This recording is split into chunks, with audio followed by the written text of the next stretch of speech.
Hi friends, welcome back to my channel.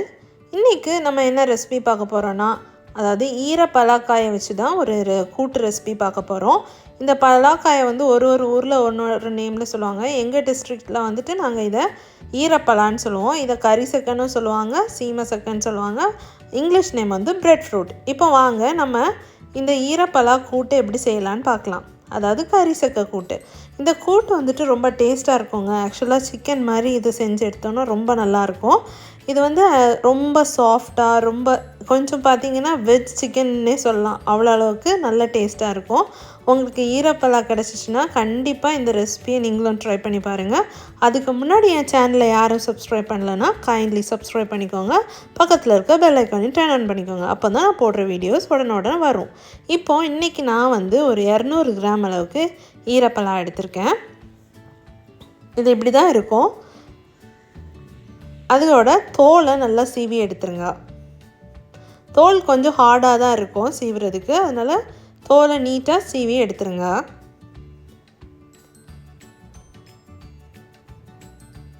இப்போ இந்த coil நடுவில் இருக்க போர்ஷன் அவ்வளோத்தையும் கட் பண்ணி எடுத்துருங்க. அது தேவையில்லை, ஸோ அதை வந்து நீட்டாக கட் பண்ணி எடுத்துருங்க. இப்போ அதை பொடிசாக கட் பண்ணி தண்ணியில் போட்டு நல்லா வாஷ் பண்ணி எடுத்துக்கோங்க.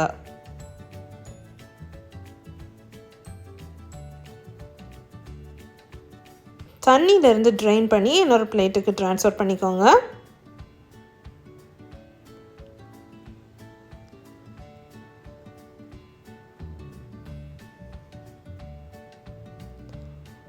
இதில் இப்போ ஒரு கொஞ்சமாக உப்பு சேர்த்துக்கோங்க. தேவையான அளவு உப்பு சேர்த்துக்கோங்க.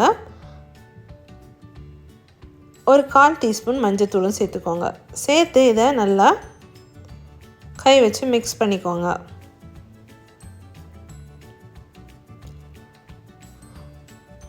மிக்ஸ் பண்ணிவிட்டு இட்லி குக்கரில் ஸ்டீம் குக் பண்ணி எடுத்துக்கோங்க. ஒரு 10 நிமிஷம் ஸ்டீம் குக் பண்ணி எடுத்தாலே இது நல்லா வெந்துடும். சப்போஸ் நீங்கள் குக்கரில் போட்டு நீங்கள் குக் பண்ணிங்கன்னா இது ரொம்ப குழஞ்சிரும். ஸோ இப்படி குக் பண்ணி எடுத்தால் போதும். ஸ்டீம் குக் பண்ணி எடுத்துக்கோங்க. இப்போ பார்த்தீங்கன்னா 10 நிமிஷத்துக்கு அப்புறமா நம்மளோட காய் வந்து நல்லா வெந்துடுச்சு. நல்லா சாஃப்டாயிரும். பாருங்கள், நல்லா வெந்துடுச்சு. நெக்ஸ்ட் இதுக்கு மசாலா ரெடி பண்ணிடலாம். அதுக்கு வந்து ஒரு 1/2 கப் வந்து தேங்காவை நல்லா ட்ரை ரோஸ்ட் பண்ணிக்கோங்க. அது கூடவே கொஞ்சமாக கருவேப்பிலை சேர்த்துக்கோங்க. சேர்த்து நல்லா வறுத்துக்கோங்க.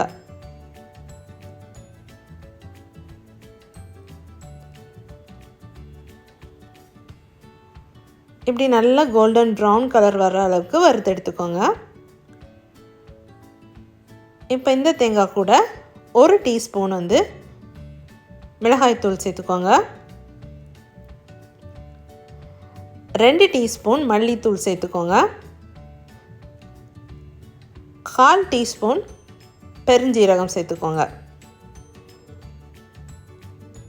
சேர்த்து எல்லாத்தையும் நல்லா மிக்ஸ் பண்ணிக்கோங்க.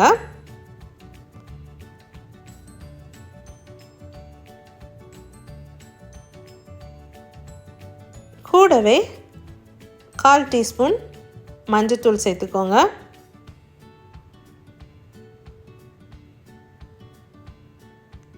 ஒரு சின்ன பீஸ் வந்து பட்டை சேர்த்துக்கோங்க. சேர்த்து எல்லாத்தையும் கலந்து ஸ்டவ் ஆஃப் பண்ணிடுங்க. இப்போ அதை நல்லா ஆற வச்சுட்டு மிக்சியில் தண்ணி எதுவும் ஊற்றாமல் நல்லா பவுடராக கிரைண்ட் பண்ணி எடுத்துக்கோங்க. இப்படி கிரைண்ட் பண்ணி எடுத்து வச்சுக்கோங்க. நம்ம மசாலா இப்போ ரெடி ஆயிடுச்சு. ஒரு பேன் வச்சுக்கோங்க. அதில் ஒரு 2 டேபிள் ஸ்பூன் எண்ணெய் சேர்த்துக்கோங்க. எண்ணெய் சூடானதும் அதில் 1/4 டீஸ்பூன் கடுகு சேர்த்துக்கோங்க. கருவேப்பிலை சேர்த்துக்கோங்க.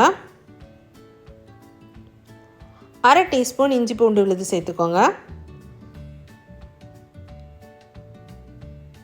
அது கூடவே ஒரு வெங்காயம், பெரிய வெங்காயத்தை நறுக்கி அதையும் சேர்த்துக்கோங்க. சேர்த்து நல்லா வதக்கிக்கோங்க.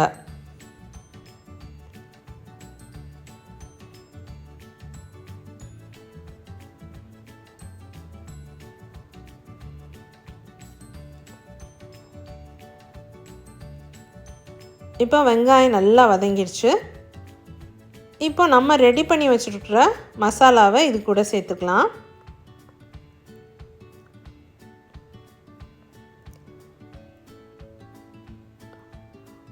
அதாவது நம்ம வறுத்து அரைச்ச மசாலா அதை வந்து இப்போ இதில் சேர்த்துக்கோங்க. சேர்த்து எல்லாத்தையும் நல்லா கலந்து விட்டுக்கோங்க.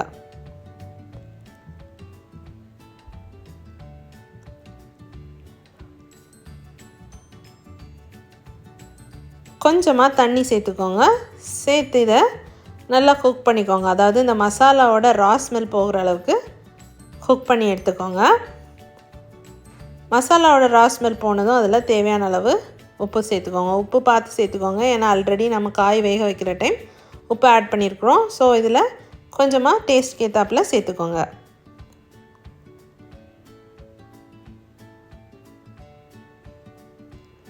இப்போ நம்ம வேக வச்சுருக்கிற ஈரப்பலாவை இதில் சேர்த்துருங்க.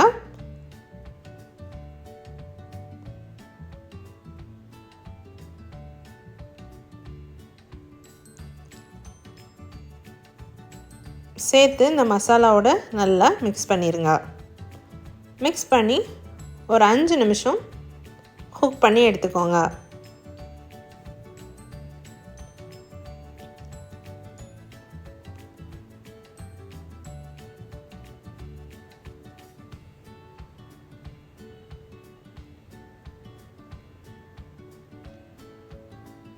சூப்பரான ஈரப்பலா கூட்டு ரெடிங்க. இது ரொம்ப நல்லாயிருக்கும், ரொம்ப டேஸ்ட்டாகவும் இருக்கும். இது வந்து சிக்கன் மாதிரி இருக்கும். பிகாஸ் ரொம்ப சாஃப்டாக நம்ம வந்து ஸ்டீம் குக் பண்ணதுனால மசாலா எல்லாம் இறங்கி ரொம்ப டேஸ்ட்டாக இருக்கும். ஸோ கண்டிப்பாக நீங்களும் இந்த ஈரப்பலா கூட்டு ரெசிபியை ட்ரை பண்ணி பாருங்கள். கரிச்சக்கை கூட்டு இதை வந்து கண்டிப்பாக நீங்கள் உங்கள் வீட்டில் ட்ரை பண்ணி பாருங்கள். என் ரெசிபிஸ் உங்களுக்கு பிடிச்சிருந்துச்சுன்னா மறக்காமல் என் சேனலை சப்ஸ்கிரைப் பண்ணுங்கள், லைக் பண்ணுங்கள், ஷேர் பண்ணுங்கள். தேங்க்யூ.